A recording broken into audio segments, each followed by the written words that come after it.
Hi everyone, welcome to this Xoogler community meetup featuring Sam Lessin. This is actually a Xoogler community demand that we hear from Sam. A few folks actually posted his doc sent in the community chats, whether it was on the big Xoogler Slack with 25,000 members, or a couple of WhatsApp groups and Telegram chats. And so I decided to blind reach out to Sam via Ethan, and Sam is gracious enough to lend us some of his time to really dig deeper into his thoughts on the 84-page deck that everyone was talking about it on Twitter. Thank you again, Sam. Thanks for having me. Happy to be here. Yeah. For those who don't know me, Chris Fong started Xoogler 8.5 years ago. Now 30,000 members. We decided to expand to Key, where we're going to feature key leaders, helping with everyone's key life and career decisions, as we felt really selfish as the layoffs happened, and we were only helping ex-Googlers. But you'll hear more about that later. But I just want to make sure people knew where we're expanding and growing to in the future. So I'll give more about some background, Sam's background, but I want to make sure he also kickstarted with how he ended up where he's at, because I know a lot of people here have career decisions they're looking to make, looking at Sam's background and wondering how he found himself in the position he's in. Sam has an illustrious career from starting at Harvard to working for a couple of years in consulting, doing his first startup, then rising through the ranks in Facebook's glory days, going up to VP of product, leaving to do another startup, and also co-founding Slow Ventures. And as I mentioned at the start, he's interning at The Information, a source of information that I go to daily. So I'm very excited that Sam's joining us today. But Sam, perhaps take a step back and share, how did you decide your career decisions before we kickstart into diving into that deck? How did you decide each point in time what to do and what to do next? I've had a really lucky career. I've worked hard like a lot of people and things like that. But I also, I've had the fortune of having great friends and being at the right place at the right time for some really interesting stories. And so I don't, when I left Harvard, I did the most conservative thing imaginable, which is at the time I went and worked at Bain& Company. I needed more stamps in my, credential passport. I wasn't quite ready to go do things I believed in fully, and that was a very good 2-year learning experience.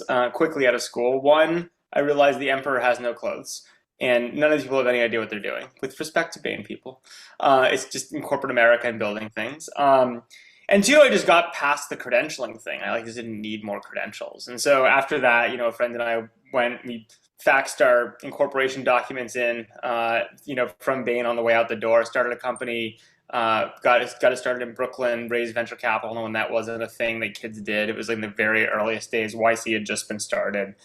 Built it up, ended up selling it to Facebook, ran profiles there. It was an incredibly exciting time.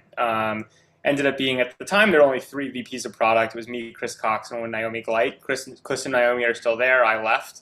The company got big, and I really like building things in the startup experience. And, started a new company called Fin, with my very good friend, Andrew Cortina. I had been his seed investor, his only investor originally in Venmo, helped get that started. So, I was the third name on all the patents for Venmo in the early days and kind of the foundation there. So he and I wanted to work together, and then, Slow Ventures, same thing. The common thread, honestly, is with the exception, even Bain, I always worked with friends. I've had this incredible luxury of getting to spend my career working with people I really love and respect on some really interesting projects, but there's no grand strategy to it. I've always just done what I thought was the most impactful thing in the moment, and the most exciting thing in the moment. And I've been very lucky that that's kind of worked out for me a few times. Amazing. Thank you. And we're going to jump ahead to something which had come in as well. If you were job hunting today, where would you look, and what kind of firms or companies would you enjoy to really be the precipice of what we're about to head to? Oh my God, I think it's a really hard question. To me, there's basically, when people ask me for career advice these days, I think the first thing to start from is what are you honestly looking for, personally, right? And I don't think there's like one right job for every person. I'll give you an example. Like, I would be an absolutely god awful VP at Facebook right now, right? I couldn't be bothered. There's just no chance I would deal with that level of bureaucracy, right? And that's the company that I think, for its size, is pretty nimble, right? But there's different problems, and I think it's funny. People talk about, well, who's the right person for the right job. It's so timing based in where they are in their career and what they're looking for. And so, I mean, the broad guidelines I would give is, I think, the biggest, best tech platforms in the world, the Googles, the Facebooks, you know, the Microsofts, they're incredible companies, right? And like if you're looking to build a career and have really high impact work, if you're a driven person, like candidly, I think they're amazing options. Like I'm not against the big guys, and I think that, you know, we can talk about this with AI, but they're extremely well positioned to lead in a way that big companies historically haven't been. So I'm like very pro big tech platforms if it's that moment in your career and the right time and there's a problem you're excited about there. Um, I also think candidly, you know, going back to the very beginning, which is my bet is every single person on this Zoom and every single person on this call is more than capable of building their own company, right? It might not, and actually financially doing great at it, right? You know, there's different types of companies you can start in different passion areas, but when you look at what's going on in the creator economy, I'm not saying you go off and be a YouTube creator, but I am saying that like the ability for a small team or individual to pick an area they're passionate about, go deep on it, and make anywhere between a very good living to an absolute ton of money in a small team doing what they believe in profitably is like never been greater. And so if you're in the place of doing that, that's great. My only suggestion from a job hunting perspective is don't be in the middle, right? And this goes hand in hand with like, you know, I think a lot of the deck about AI and where I see the tech future going is I don't think being at a also ran or being at a quote unquote growth company, I think is a really tough place to be right now because I just don't think it's a very good moment for that stuff, right? You know, there was an era when basically you could take your Google credentialing and just job hop around fast growth startups that kept going public, or you get a lot of equity and just make a ton of money and have a ton of fun.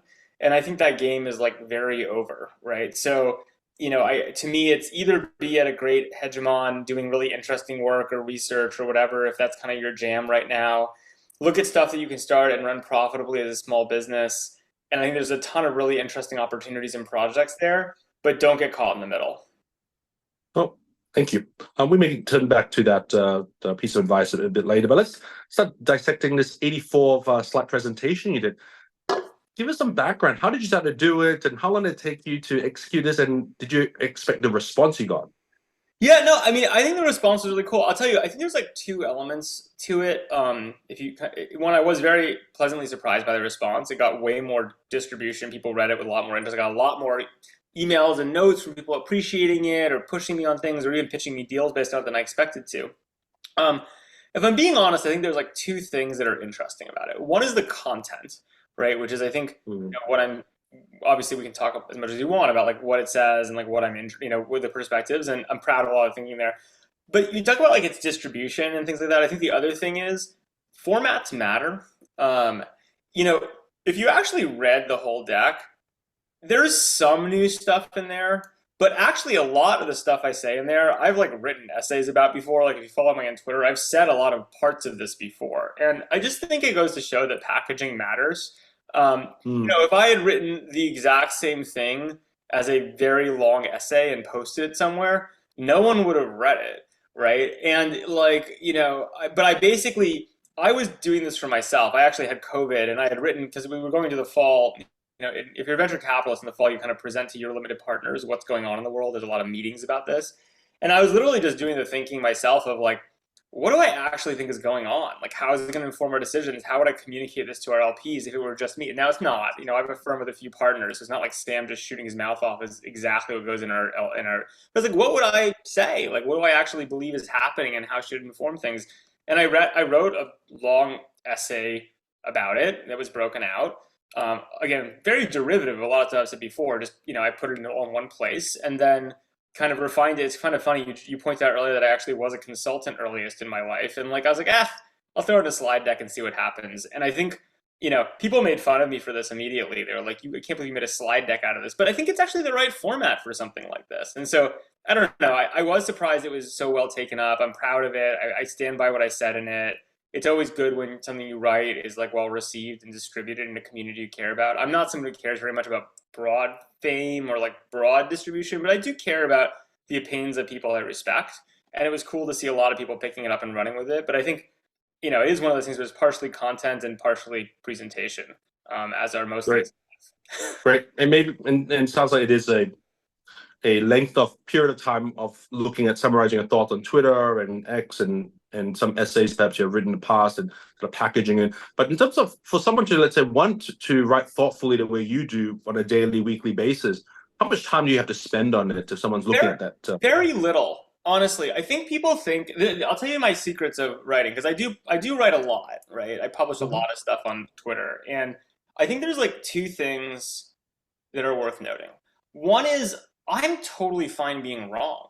In fact, I learn a ton by putting out opinions that I'm wrong about and then getting everyone to tell me why I'm wrong. Like, if you have a good audience for things that are willing to engage and not being afraid to be wrong, as a venture capitalist, I do very early stage investing. I've had a few deals that have made us 1,000 times our money in a few years. Like, I've been very right several times. I've also been wrong a ton, right? And I think like just the mentality, which is very hard for high achieving people. I think most high achieving people, I bet Mm. a lot of people on this call, they don't want to be wrong. Like their programs always get A's, right? And so I think being willing to be wrong, I think is a real release in terms of producing content and then refining ideas, right? I think a lot of the stuff in that slide deck, if you go back and you shouldn't do this by the way, but if you wanted to go read my entire Twitter feed, you would find a bunch of fragments that I'm packaging and then they're improved because I pushed them out there and then thought about it and got feedback on it. And so it's like a collaborative process. The second is I don't really edit anything, right? So I think everyone, you talk about how long it takes. I will write one of those screenshot essays I put out in like 10 minutes between calls, right? And then because I'm thinking about it, I'm like meeting with someone, I'm thinking about an idea, and like this is kind of my like time between calls or between meetings. I'll just like dash out one of these things and post it on the internet. And people are like, oh, it takes so much time, there's so much thought. It's like, honestly, I just write pretty fast. Write a lot, so I'm fairly practiced at it. And then people are like, well, these are great, but there are all these typos in it or mistakes. I'm like, and it's part of the medium. It's like, if you're here for the typos, like I don't want to talk to you. Like if you're going for the content and understand like that's cool. And so, but I intentionally make it easy for myself because I have so many smart friends who have great ideas, but then they spend all of this time and angst editing. And I get it. Like if you're gonna like put something out there and it's gonna be like your only thing you ever write or it's your book, yeah, you should probably edit it. But like if you're just like trying to put out interesting ideas and get feedback in the world and then refine your own thinking, I don't know. I mean, I think candidly, like I'm very dyslexic, so I like didn't learn how to read until third grade, and like had a whole alternate path. And I think one of the things I learned very early on is like it's okay to make mistakes, and like not everything has to be perfect. And I think it's just kind of like a good lesson, in terms of approaching some of this stuff. No, thank you for sharing that you were dyslexic. Xoogler, Carol Google actually caught up with me this weekend. She was worried about her own kid in third grade being dyslexic. And I can point her to you as an I'm like example of one of success. no, I mean I don't think I'm by any. I mean, there's a lot way more successful people than I am dyslexic. I just think it's like you just learn a different set of lessons about how to operate. When you can't be perfect at everything. Yeah. So let's dive deeper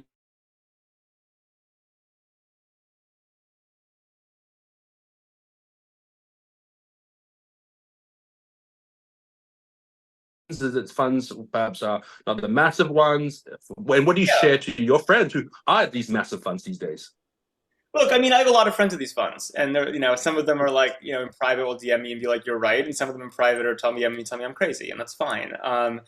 Look, I think you have to understand. So first, it's I am in the camp that believes what I call like very pure venture capitalist is absolutely fine, right? Like if you're doing early stage and like high risk capital to prove or disprove a thesis or help someone go from 0 to 1, candidly, the times have never been better, right? The ability for a few engineers to go off on their own, or a few product people or whatever, and build massively profitable, awesome businesses it's never been a better time, right? That's the leverage of the cloud and AI and like the tools we have at our disposal. It's frankly amazing, and I have so many friends who have built serious companies, right, by themselves or with small groups of people and tiny amounts of capital. Like, and if you're the people willing to back those bets and believe in them and work with them in the earliest days, like you're fine, right? I think the thing about venture capital, which I think is frustrating for venture capitalists, is let's be honest, VC is like very JV finance, right? Like Mhm. VC is like kind of a backwater of finance overall. Real finance is in New York. It's leveraged buyout. It's like public market. It's very big scale stuff. And so I think what happened over the last decade, candidly, is a lot of the VCs kind of got jealous of the real capitalists, right? And they're not the innovators. They're not actually in it for the love of it. They're like, wow, it's a really good business model to gather billions of dollars, right, and deploy it in and take 2% of the fees on that. Forget the upside. It's just a great business model. And so they basically tried to reframe VC into an activity that could take tons and tons of capital, right? And so if you think about it, like Facebook actually didn't consume that much capital to get public. Google consumed like nothing, right? Like they're incredibly capital efficient businesses. But then you basically got a bunch of VCs saying, oh, well, what about an Uber? Like, can we just shovel money into that? Because then we get to own more of it. We get to raise more money and deploy more of it. So we're actually very happy for these companies to spend lots of money because then we own more and the founders own less, right? Is the cynical reality to it. And then you get even further down, and a lot of people say, hey, these public markets, like, why would we sell our best companies to the public markets? Like, instead, we should hold them forever because it turns out if you had held Google stock forever, you would have made an incredible amount of money, right? And so we should do that. And that just allows us to manage more and more assets in this way. And I think there are some people who did this very cynically, to be clear. Like, I think there are some people, I'm not going to name names, who, from my perspective, knew exactly what they were doing and like very cynically went out and do this. I think that most of the cases it wasn't so intentional. I think the ecosystem just tipped in that direction because the interest rates were low and things like that. And so you ended up with this factory model, right? Where like all of a sudden as a seed investor, you're not interested really, or your incentives are not really to find the companies that are going to use the least amount of capital as efficiently as possible to get as big as possible. Instead, your real incentive is to find companies which you can then resell to the Series A investors. And the Series A job is really to find companies they can resell to the Series B investors on down the chain, right? And we can get into it, but for a bunch of reasons that worked, and everyone was kind of having a money party for a little while, but ultimately it was built on very bad assumptions about what the public market would want, about what the value of these companies actually were, and that's all come crashing down. So again, you say, what am I excited about? Like, look, you know, the actual core business of seed investing, like what my firm does, what a lot of other great investors do, is not at all threatened, right? In some ways, we're going to do better in this world because our biggest problem is we sell companies historically to Series A and B and C, and our incentives are much more like the founders' incentives. We're getting diluted the whole way through, right? And so like, in some ways, going back to a pure model is us talking our own book. Like we want that to happen, and we believe it is happening, right? But again, venture capital is great. It's just not a scalable. It is intentionally JV capitalism, right? Is what it is. And the second you have a bunch of sharks come in and try to make it something that is not JV capitalism, right? You end up in I think a pretty bad place, right? Thank you for sharing that, Sam. For those who are pursuing venture capitalists, being a VC as a career, and are looking to Slow and the likes of Slow as an example, the way I look at it, the way you're talking, and clearly also your writing, reminds me of Fred Wilson at Union Square Ventures, where they're not going to go above a certain amount raised. When you were starting Slow, did you look at them or other firms? How do you decide how to structure Slow? I think we structured Slow, candidly, to do the type of investing we wanted to do, right? And like, we weren't in it to make, and we aren't in it to make the maximum possible money, right? In fact, I think it's important to make money for your LPs, but like, candidly, I'm a product guy by background. I like building things. I love the 0 to 1, right? We don't do board seats. We don't do bullshit, right? Like, we're in it for a very specific thing. And so for us, we actually look and we're like, look, there are 3 of us that are partners. How do we want to live? What type of investing do we want to do? Like, what types of founders we want to work with at what stages? And you kind of back into a model that, honestly, again, it's completely self-serving. Like, we've set up the firm to do exactly the type of investing we want to work with the people we care to work with, et cetera. It's very luxurious. Like, it's amazing, and we feel blessed that we're able to get away with that, candidly, but it is really about aligning. It's saying venture capital, yes, it is a way to make money, but we're not trying to build the most profitable, largest venture capital firm ever. We're trying to let it fit to how we want to live and how we want to operate and the impact we want to have, right? And so, look, to the extent possible, it's not always possible. I think I'm the first to recognize the fact that I've worked hard, but I've also led a charmed life. Like, I've just gotten so lucky so many times in the right place and things like that. Like, I think to the extent you can really be honest with yourself about what you want, right, and how you want to live, that can kind of inform then how you want to work, right? It doesn't mean you're not working hard, but it is a very different lifestyle and mission to be at a multi-stage firm that's trying to raise the maximum amount of money and has a bunch of partners and is always building new products. It's a very different life than saying, look, we like really baby startups and helping out founders, and we like being able to bring capital to the party in a certain scale, and we want to live in a way that we don't have to be on boards. We don't do boards, right? We only do text messages with founders, right? Amazing. So let's talk a bit about more, since you mentioned it, what kind of founders you look to invest in. Are they always product related founders? Are they non? What kind of founders you like to work with? And if someone's looking to pitch slow, what should they prepare for to approach slow? That's a good question. What I'd say is this, is like, in general, I think one of the things that makes us different and the way I think about the world is if you're the type of company that like everyone's going to want to work with and bid on, and like it's just a free market, we're probably not interested, right? There's a reason we almost never invest in like YC companies, right? Like it's almost never. We do it, but it's very rare. It's because we're not like, for us, it's like the best companies and the founders we work with, you kind of meet with them and you're like, okay, like this is a little wild. We understand it better than most other venture capitalists for whatever reason, or we understand the founder better and their motivations, and we're willing to write a check that others aren't, right? Or they really want to work with us specifically, not just any random firm, right? The irony of venture capital, especially in the last few years, is like we're basically money salesmen, right? Like we sell money, right? And like money is a commodity, right? And so, if you think about what that actually means, there are people who say, okay, well, like it's a commodity, just give me the high price. Like we're never going to bid in those scenarios. We're like, go work with someone else. I get it. There are people who say, well, money's a commodity, but what you're really getting is me, and I'm this like super special board member or whatever, or like we have this recruiting team or some bullshit. That shit's it's always bullshit, right? Like that's dressing up the pig. Like it's still just commodity money, right? And again, like if you're relying on your venture capitalists for that type of stuff, we always say like people ask us, what services do you provide?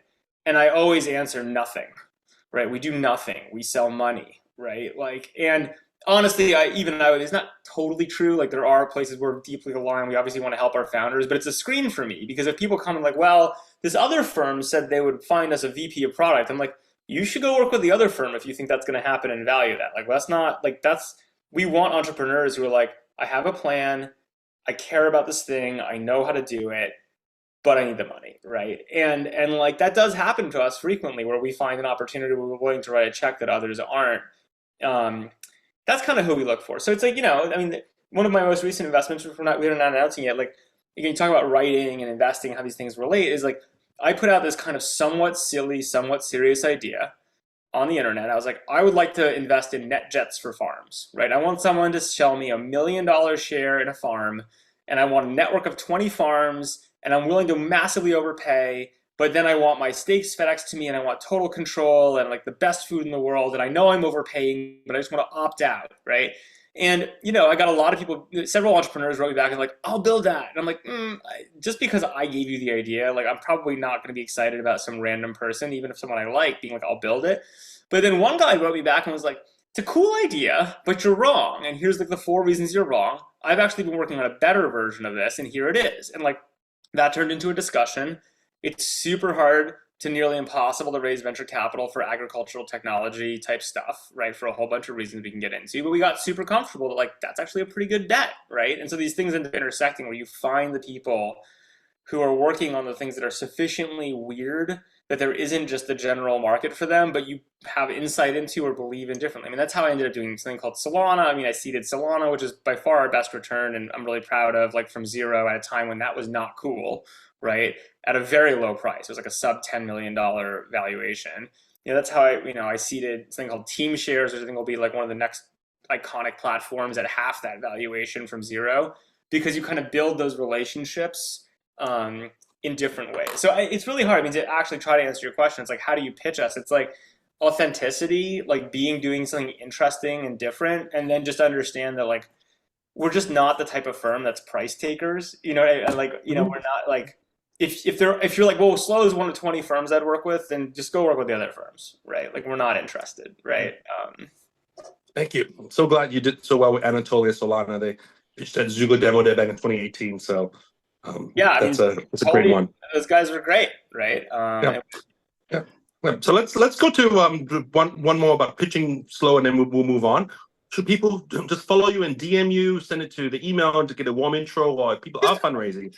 Yeah, I mean, Lessin@gmail is like the easiest way. I actually read all the inbox emails. I'll try to respond to everything. I mean, I think I do read my DMs, but not as frequently as some people.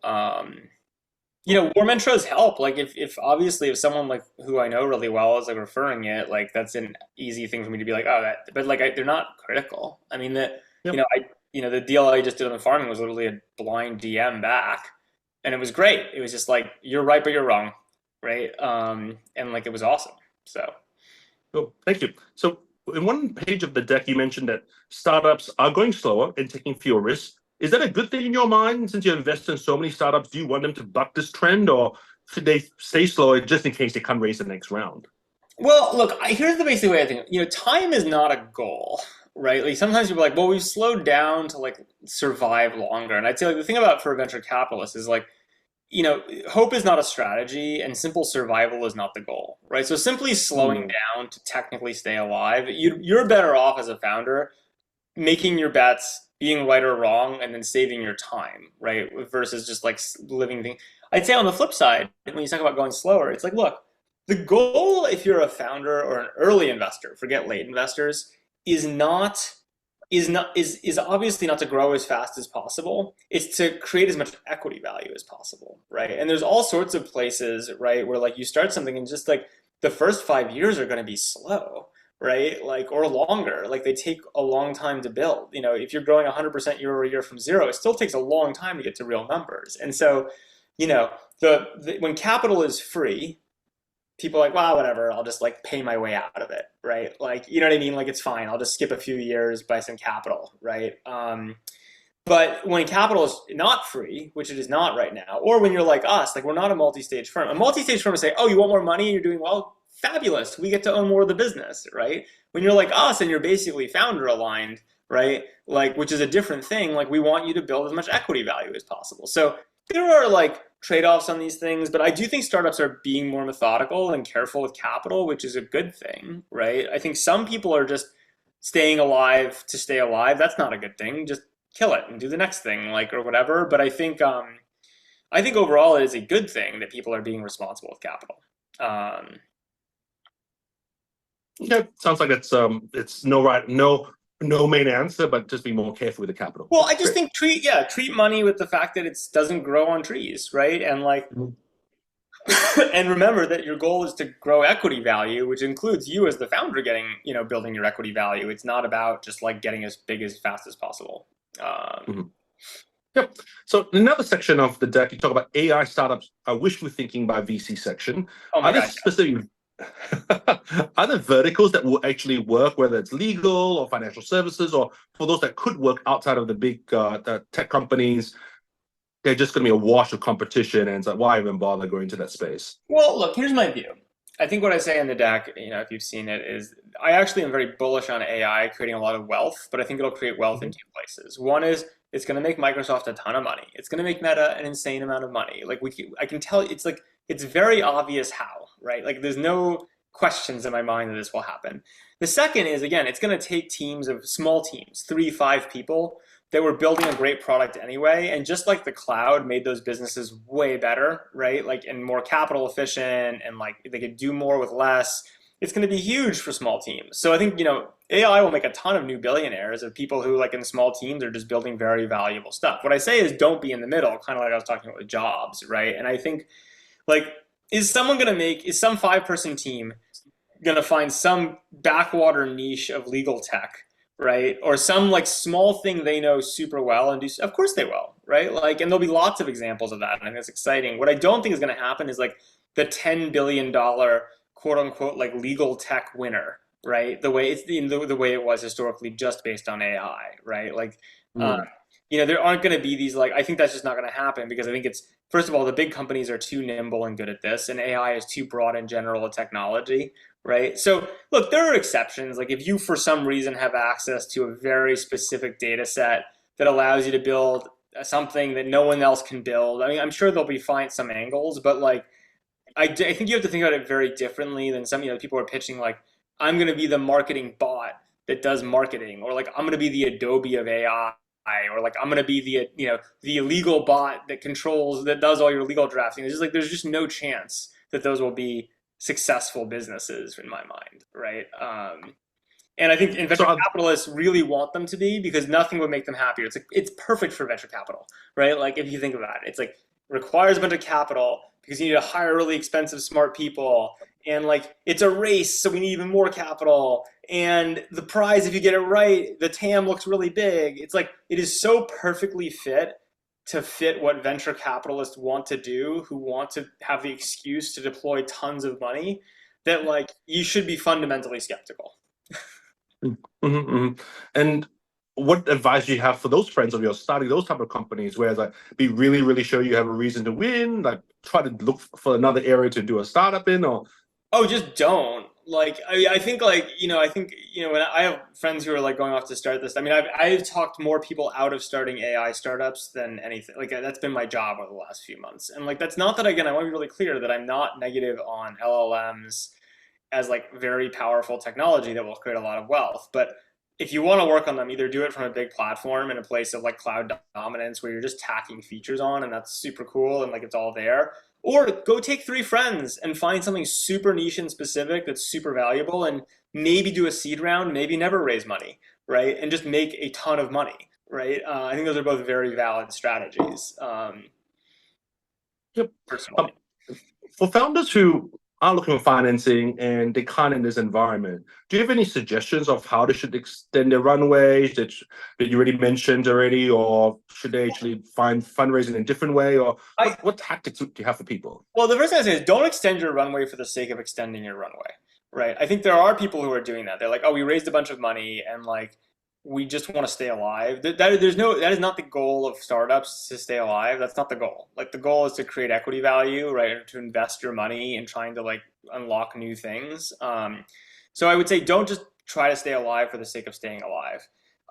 Look, there's one good source of financing, and it's called make money, right? Like, and I really think that people should be thinking a lot about how to take their businesses that maybe they had a pitch deck that was designed that says we're going to need this money to get to a Series Seed, and then from our Series C we're going to do this, and we're going to get a Series A.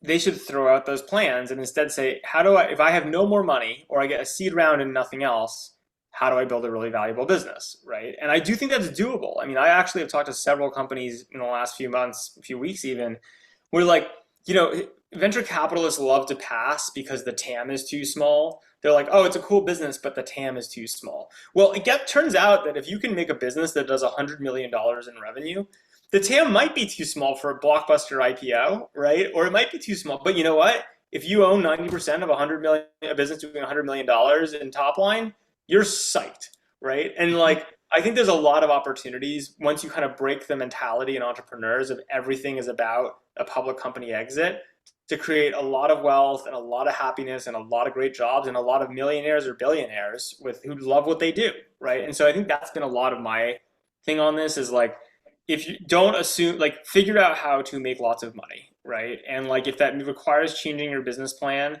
fine. Like, but if you cannot figure out any possible way to make money, you should be very careful about what you're spending your time on. Because if you think about it from an investor perspective, I get to make lots of bets. I get to be wrong lots of times. But as a founder, you're kind of like putting all your eggs in one basket, right? It kind of has to work, right? Or you want it to work. If it doesn't work, you get to do one, but you one at a time. It's like, it's very expensive for you to be just extending your runway and from a life perspective for the sake of extending your runway. Yep. Well, let's expand a bit about that. You did mention a couple of points there already. In the deck, you talk about where to hunt, whether it's small business platforms, business in a box, sneaker, not so lifestyle businesses. You had mentioned creators, communities, and the question I also have is crypto. When is it coming back? Could you share more, perhaps breaking down? It's not coming back. Crypto's been on a tear since I wrote this deck. Crypto's doing great. I think Solana's up almost 100% since I wrote this deck. I was joking. I mean, I'm not joking about that. But look, here's my basic thing. Really, really big picture, right? An enormous percentage of the American economy is small businesses, right? I don't know the number off the top of my head. I can look it up for you all. You can look it up for yourselves. But that segment has been so unloved for so many years because the story of Silicon Valley has been, we're just going to disrupt it all, right? Like the future is 6 brands and like 6 companies. And that's just like not true. And so for me, I think, the places I'm most excited about right now, we're doing a bunch of investing, is places where you can think about creating platforms, right? Around small businesses, around communities, around things like that. Here's one way to think about it is let's pretend that in America we wanted to create another 50,000 millionaires, not like billionaires, right? Like, but people doing really well, making $1 million a year, right? Like that is the bulwark of America and like the bulwark of, freedom and like a lot of good things, and also candidly our economy. And I just think that like the tech solutions that are left for those people and have been built around them, or the platforms for them, are just so underloved, because the entire game over the last few years has been about trying to build these like hegemonic, $100 billion tech platforms. So I'll give you a really practical version of this. It's like when money is cheap and VCs can just buy up the whole thing, or a big company can buy everything. What you do, you look at something like Uber, and you're like, oh, let's take all these people who kind of had small businesses, because in New York, like you own your taxi medallion or teletaxi, like screw all of them. We're going to turn them all into 1099 workers, right? On demand labor, and like we'll be the one company to own it all, right? And like, that's kind of the mentality. And then you tell all the workers, oh, good news, you now have our flexibility. Isn't that great? You're an entrepreneur. But the reality is you're not creating entrepreneurs, right? Like you're taking people and turning them into, cogs in a lot of ways as on-demand workers. I do think there's an alternate reality, right? And that was partially possible because money was so cheap. There's an alternate reality where you say, no. We got to like empower all these small businessmen, right? Like we'd actually love, instead of having like, one person making $10 billion, we would love, 10,000 people to make $1 million, right? And like, that's great. And so I think that there's an opportunity, a lot of leverage you can put to bear to like help those create those types of those platforms. And again, you will not be as rich. We're in a Google group. This will not make you as rich as Sergey and Larry, right? Like, but it will make you very rich, right? And it will do something really cool for the world. And I think I at least get very excited about this idea of like helping create a whole new generation of people that, can have financial freedom and independence and like, things like that, in the context of the tech we can build for them. So, we're seeing this. We invested in a business that does this around personal trainers. Like, how do you help them? Instead of saying we want SoulCycle and to own them all, or Barry's Bootcamp, which is all owned by private equity, it's like, how do we make this a thing where like a bunch of trainers can go from making $100,000 a year to $1 million a year? Or like, team shares is one of my biggest bets, ever. And kind of one of the things, again, I'm always very proud of the things I seed from zero. So again, I was the first check-in at, I think, like a $4 or $5 million post-money valuation to get them started. Like, they're trying to not take a bunch of small businesses and erase them, but instead take a bunch of businesses, help the founders get liquidity, because a lot of them are getting old and want to leave, and then help deal the employees into the businesses, right? And like, those are really interesting models in my mind. Cool. Thank you. Anything else on not so lifestyle business created communities or crypto you want to share? The not so lifestyle. I'll keep iterating this. It's like, there are so many people in my personal sphere in life who have done unbelievably well building businesses that you might look at the first and be like, well, that sounds fine, but it's kind of small or weird, right? It's people like, I love to reference like Greg Gallant, who started this company called Muckrack, which I assume none of you have heard of.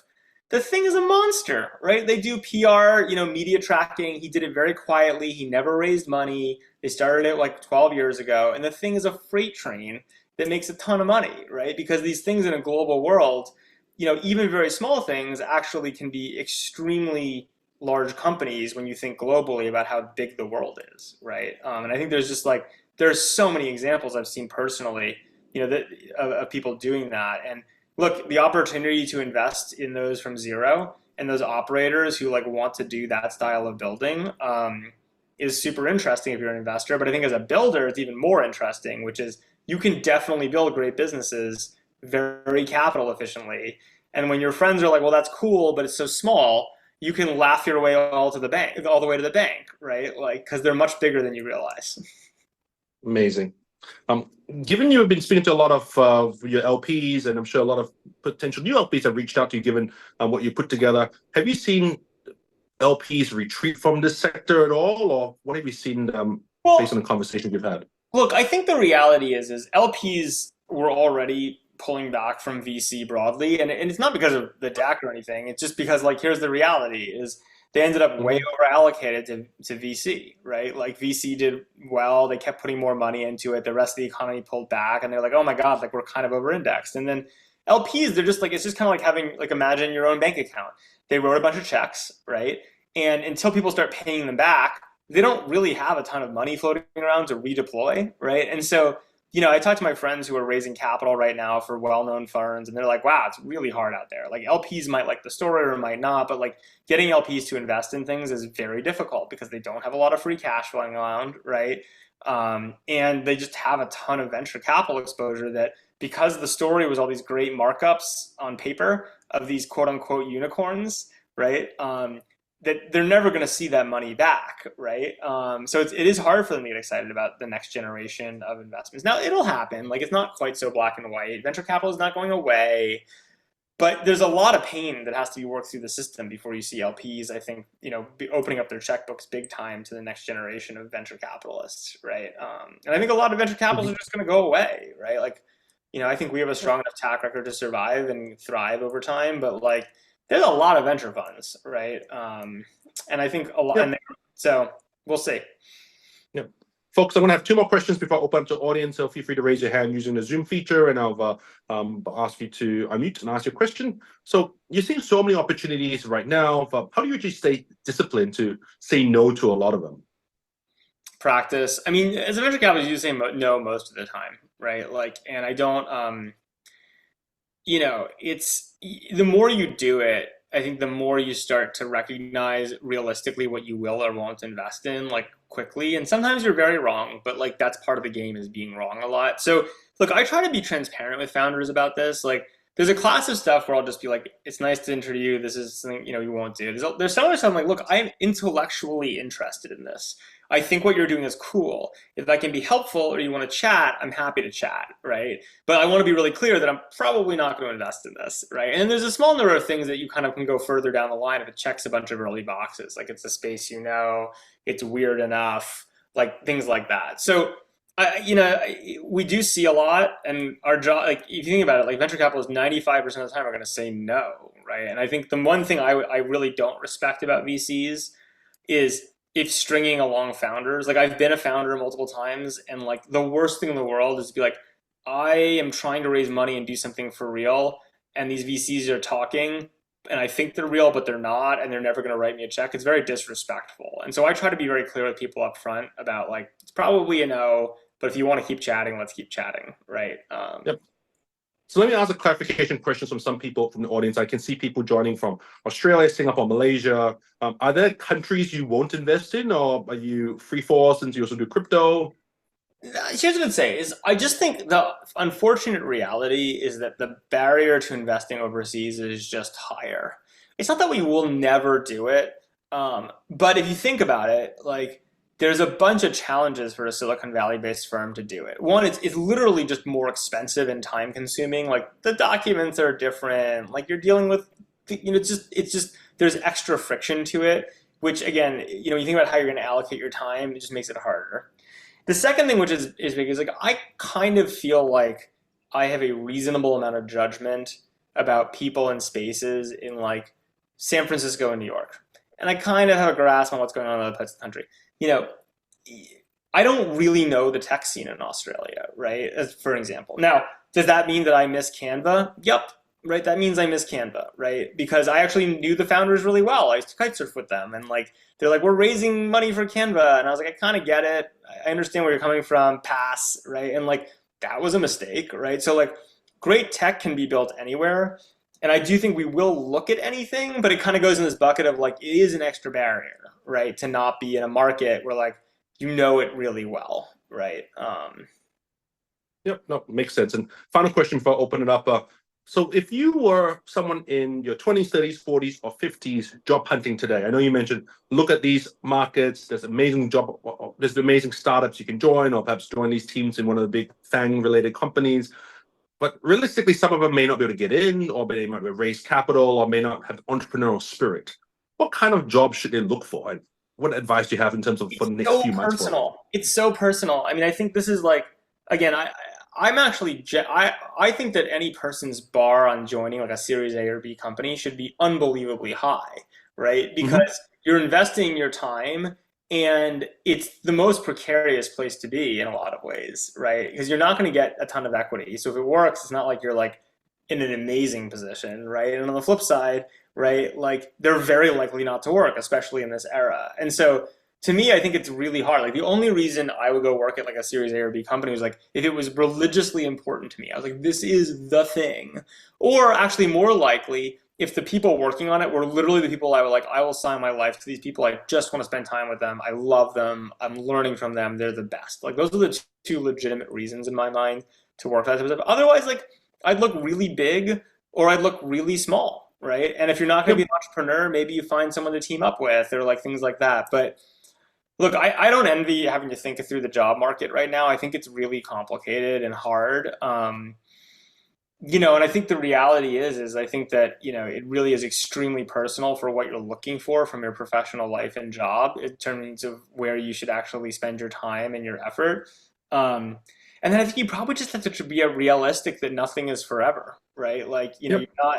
it's not so precious. Like the nice part, if you're a founder, you're committed for years, right? That's part of the deal of being a founder, right? Is like the trade is you get to be the founder, you can direct a lot, but like you're picking the course, it's fucking yours, right?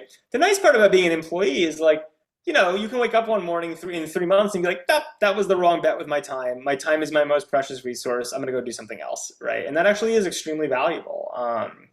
But I don't have any brilliant advice other than be really honest with yourself about what you want, right? Yep. And one quick follow-up to that, I've had sent a list of companies that Slow has invested in. Any one or two you want to share that people should apply for that's still hiring rapidly?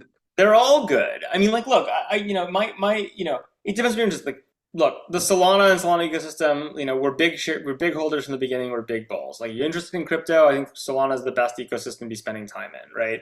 Again, I'll plug again Team Shares, which I think is just a killer company in a great space that's growing super fast and doing fabulously. And I really believe in the mission, right? There's a lot of, I think obviously any of the companies on our list that you were super excited about, feel free to message me and I can see if I can introduce you. But, again, I think it's hard for me. Like they're all great. They're all doing different stuff. Cool. Thanks for offering that. So let's do some rapid fire questions because we only have 9 minutes. Sarah, let's unmute and please ask your question. Hi, thank you so much. I love how you have a conviction and follow it, and you really enjoy it. I have a question I'm trying to find the answers to is how do you compare your venture capital performance with other VCs? Like, what is actually the right formula to do that? Well, it's hard, right? Because if you think about it, the DPI is like the metric, right? It's literally like the investors gave you this amount of money. How much US dollar money did you give back to them, right? If you have the highest DPI, then you win, right? Is basically, Is it public data? Like, no. Where would you? No, this is the thing about venture capital. Like, there are some data sources that try to aggregate it, and the big LPs. So, if you think about it, most real venture capitalists, are actually funded by a reasonably common set of really big financial institutions, right? Endowments, things like that. So they have all the data, right? And they have a perspective of who's doing well, et cetera. But that's one of the things about VC is, there's a lot of people who can run around claiming to be good venture capitalists. But no one has any idea, right? Like except for the LPs of who's actually delivering and who isn't, and da da da da. And there's all sorts of rumors all the time about what's reality versus what's fake. There are people who are really good at marketing themselves, or people who intentionally don't, right? Like, things like that, right? So, thank you, Debbie. Why don't you go next? Please unmute. Thanks, Chris. Good to see you. Thanks, Sam. I actually pivoted into the political space after Google. So I'm kind of curious, what are the public policies that you would most like to see, both realistic and utopian, that affect this space? Oof. That's a great question. I'm thinking about how much to say. Since you're posting this on YouTube. Look, here's what I'll say broadly without stepping in it too directly, without thinking about it, is I think that unfortunately we're moving into a very new internet right now than the one we grew up on, and certainly I grew up on. And I do think that unfortunately when it comes to identity, identifying who's an American, who's not, speech, etc., things like that, there's a lot of holes in our system right now that I think are quite dangerous. And, I'm not by any means advocating for, the Great Wall of China style, like you can only speak and have a speech platform here if you're an American or things like that. But I do think there's a fundamental set of challenges in our world right now and in the tech world about a world where there are 8 billion voices expressing a lot of viewpoints to 300 million Americans and being very unclear who's speaking and saying what, right? And so I do think that the government is going to have to play a stronger role in some of that type of stuff. And I think it's really challenging to get right and very dangerous.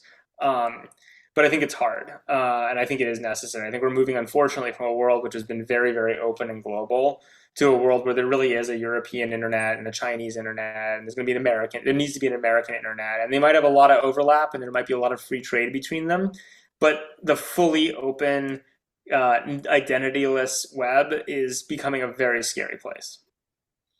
Alex, Thanks. please unmute. Hey, thanks, Chris.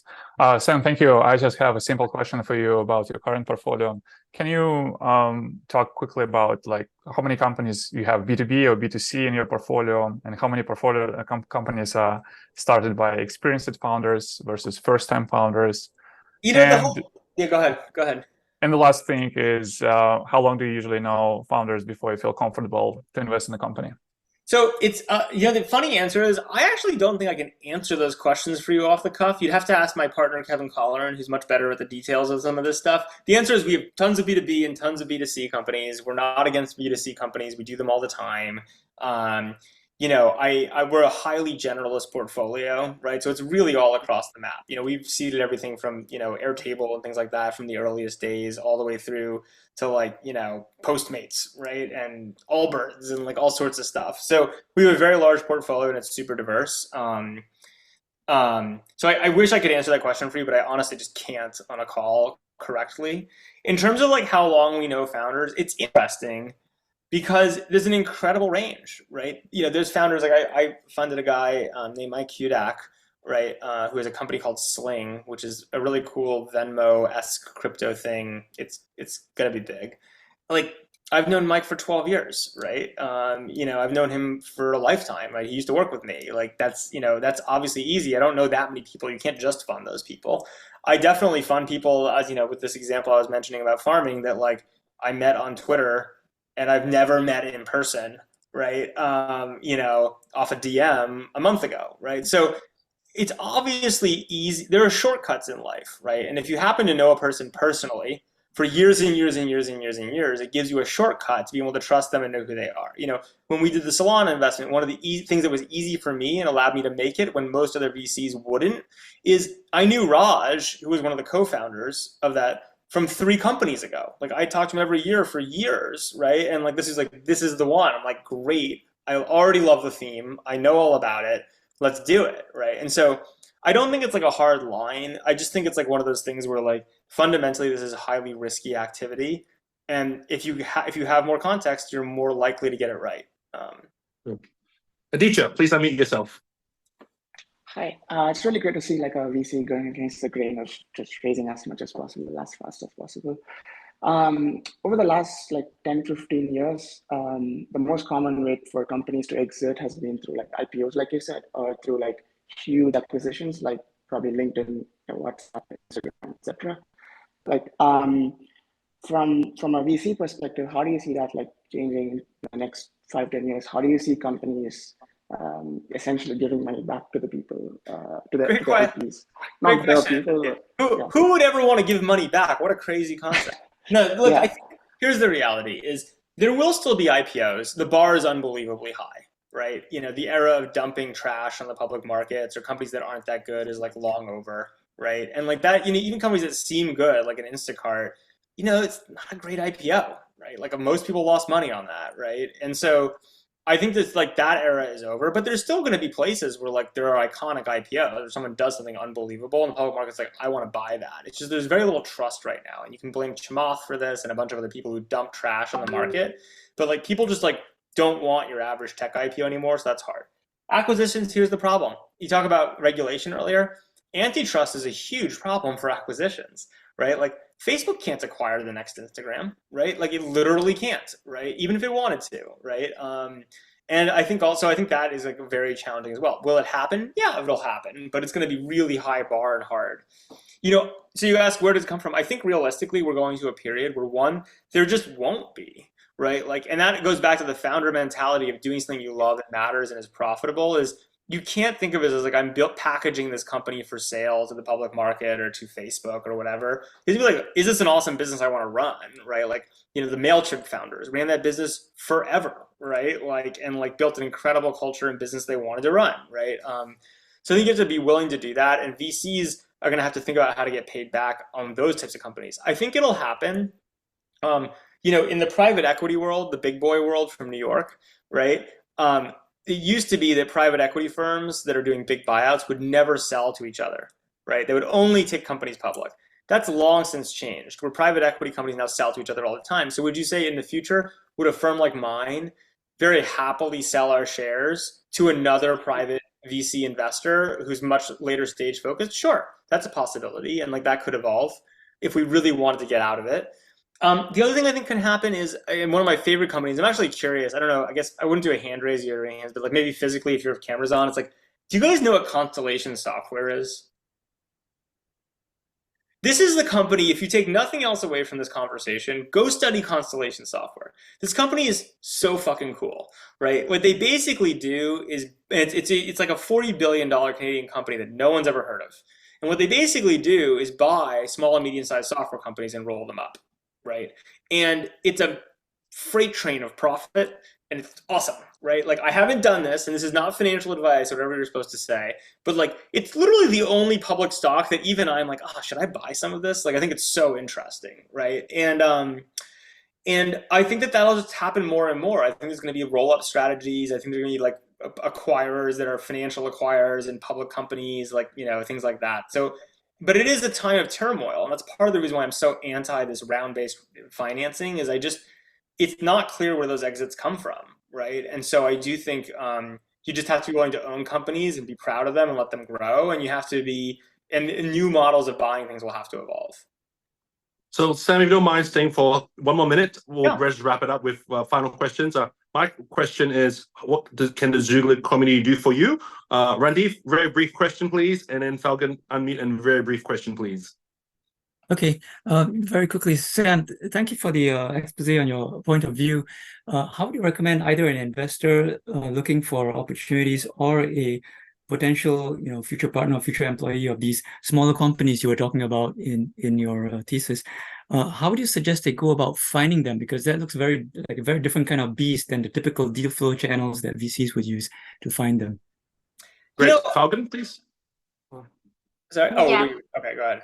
Okay, sorry. Hi, Sam. My question is there anything structurally in terms of the terms you guys do or elements in deals you do that's different from traditional VC, or also to avoid common pitfalls? So when I've done seed investing, quite a lot of issues come up with founders breakups, right? So I'm just curious if you guys have kind of hacked a way around it in terms of terms or deal structure.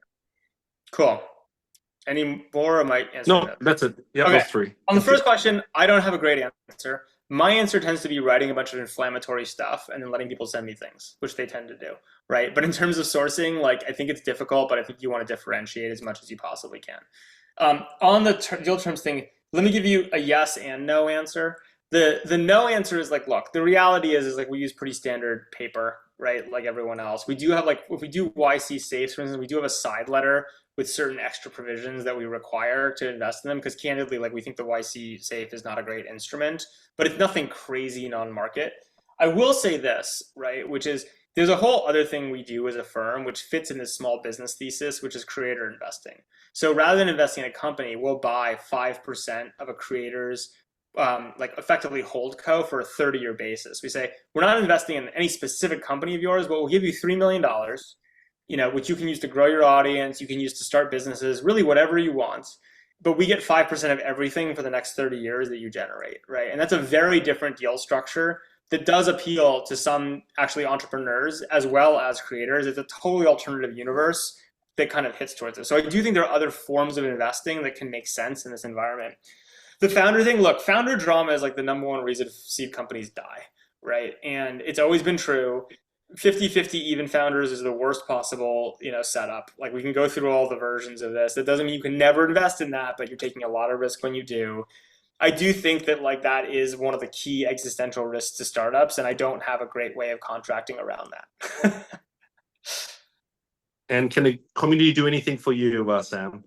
Look, it's just nice to meet people. Again, like I've been really fortunate to just been invited into cool spaces in my life and meet cool people. And I'm sorry we couldn't do this in person, maybe next time, but I totally get it. And just, don't be a stranger. Like, if I say something that you think is stupid, tell me. And like, if you want to DM me or like, message me or, email me, like, I'd be happy to hear from you guys.